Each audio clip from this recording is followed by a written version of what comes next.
Ang kwentong ito ay ipinadala ni Lito.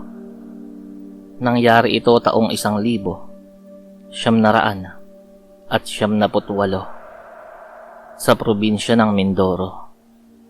Simulan na natin ang kwento.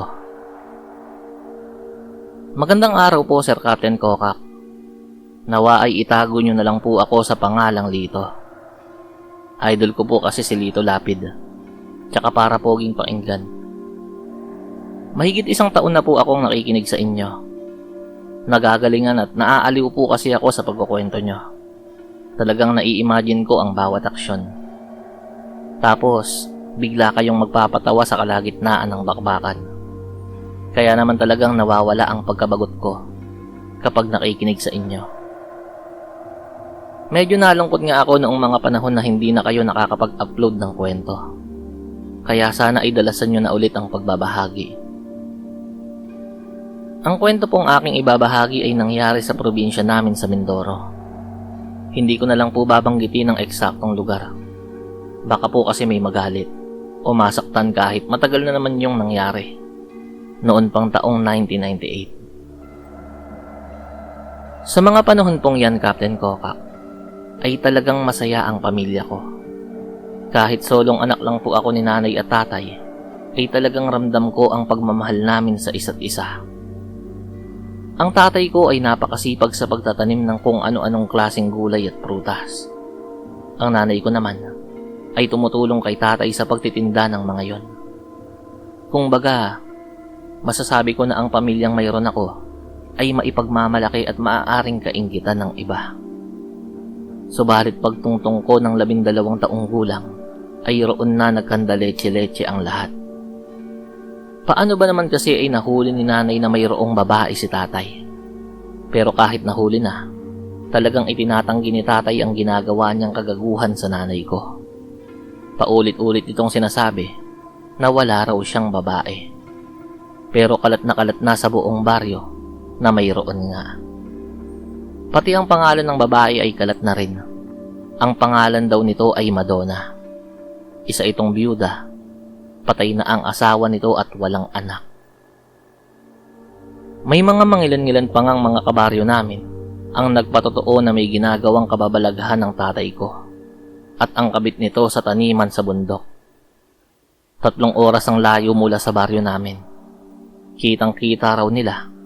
Walang saplot ang dalawa habang magkasamang naliligo sa may bukal ng tubig para sa mga pananim sa bundok. Ilang buwan pa ang lumipas ay napapadalas na ang hindi pag-uwi ni tatay sa bahay. Umuuwi lamang ito tuwing makakalipas ang 2 araw. Sa tuwing tinatanong naman ito ng nanay ko kung saan nananatili, ay kung ano-ano ang idinadahilan nito. At kapag nakukulitan na si tatay sa mga pagtatanong, saka ito magagalit at muling aalis ng bahay. Sa mga ganoong eksena, Captain Kokak, ay halos napabayaan na kami ni tatay. Dahil sa paulit-ulit na pangyayaring yon, ay nagkasakit si nanay. Nangayayat at nanghina. Paano ba naman ay ayaw na niyang kumain? Labis niyang dinamdam ang pagbabago ng ugali ni tatay. Halos 2 buwang nakaratay si nanay sa kanyang higaan. 2 buwan ding hindi umuwi si tatay sa bahay. Mabuti na lamang at mababait ang mga kapitbahay namin. Hindi kami pinababayaan sa pagbibigay ng pagkain at gamot hanggang sa mamatay si nanay. Sa araw ng burol ni nanay ay bumalik sa bahay si tatay. Bagamat may hindi sila pagkakaunawaan ng nabubuhay pa si nanay, ay grabe ang naging pag-iyak at pagkagulgul ni tatay sa harap ng kabao. Pero kahit nakita ko ang eksenang yon, ay talagang unti-unti nang namumuo ang sama ng loob ko sa kanya. Mas lalo pa itong naragdagan dahil 1 linggo matapos mailibing ang labi ni nanay ay iniuwi na ni tatay si Madonna, ang kanyang kabit. Napakakapal talaga ng mukha ng tatay ko. Sa mga panahong yun ay hindi lang sama ng loob ang nararamdaman ko, kundi pagkamuhi. Hindi ko na masyadong pinapansin si tatay noon dahil para kasing walang kapatawaran ang ginawa niya. Mabuti na lamang at dumating sa bahay namin si Tio Pilo. Siya ang kapatid ni nanay na talaga namang malapit sa pamilya namin. Lalong-lalo na sa akin. Nagsabi si Tio Pilo na kung po pwede ay doon muna siya tumira sa amin at pumayag naman agad si tatay.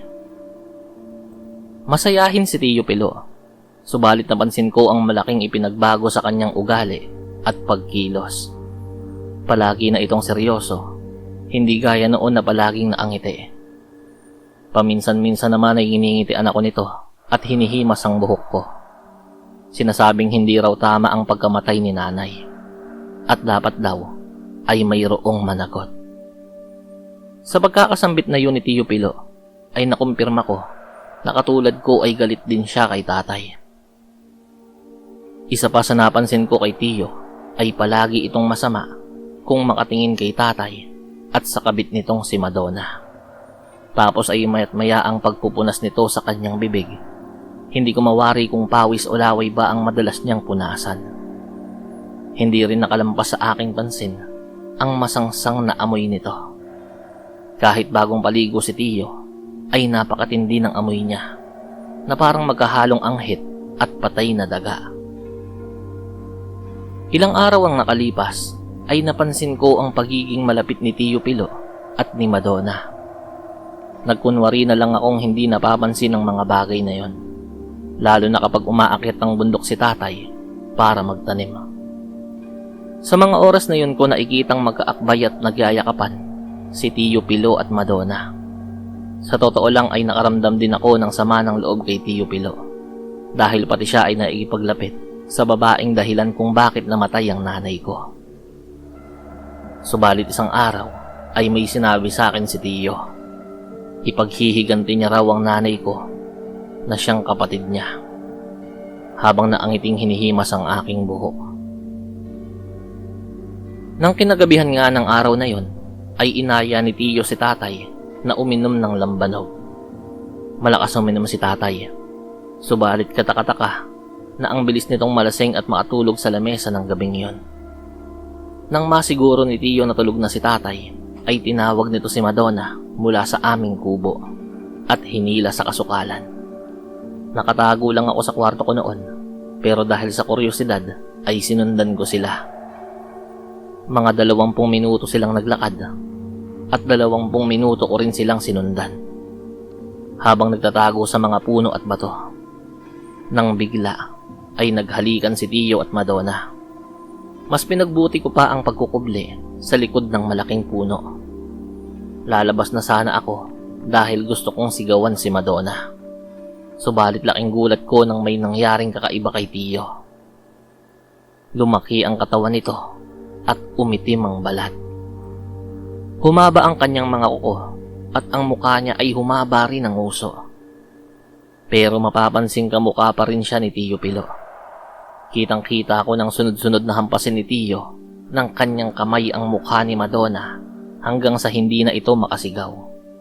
Tapos ay pinagkakakagat niya ito sa braso. Kumpirmado, aswang si Tio Pilo. At sa mga oras na yon ay hayok na hayok niyang kinakain ang braso ng kabit ni tatay. Sarap na sarap siya sa pagkain kay Madonna. Nanlambot ako at biglang napaupo. Kitang-kita ko na tumingin si Tio sa kinaroroonan ko bago ito mabilis na tumakbo pabalayo. Nawala na rin ako ng malay noon, Sir Captain Kokak. Kumalat ang balita sa lugar namin tungkol sa pagkamatay ni Madonna. Marami ang natuwa dahil marami rin palang nasirang relasyon ng babaeng yun. Ang pinaghihinalaang pumatay ay si Tio Pilo, na siya namang totoo.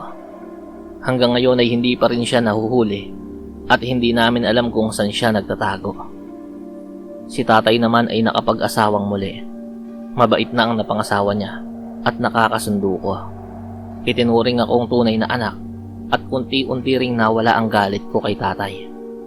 Subalit ang isang bagay na hindi mawawala sa isipan ko ay ang aking nasaksihan kung paanong kinain ni Tio Pilo ang kabit ni tatay.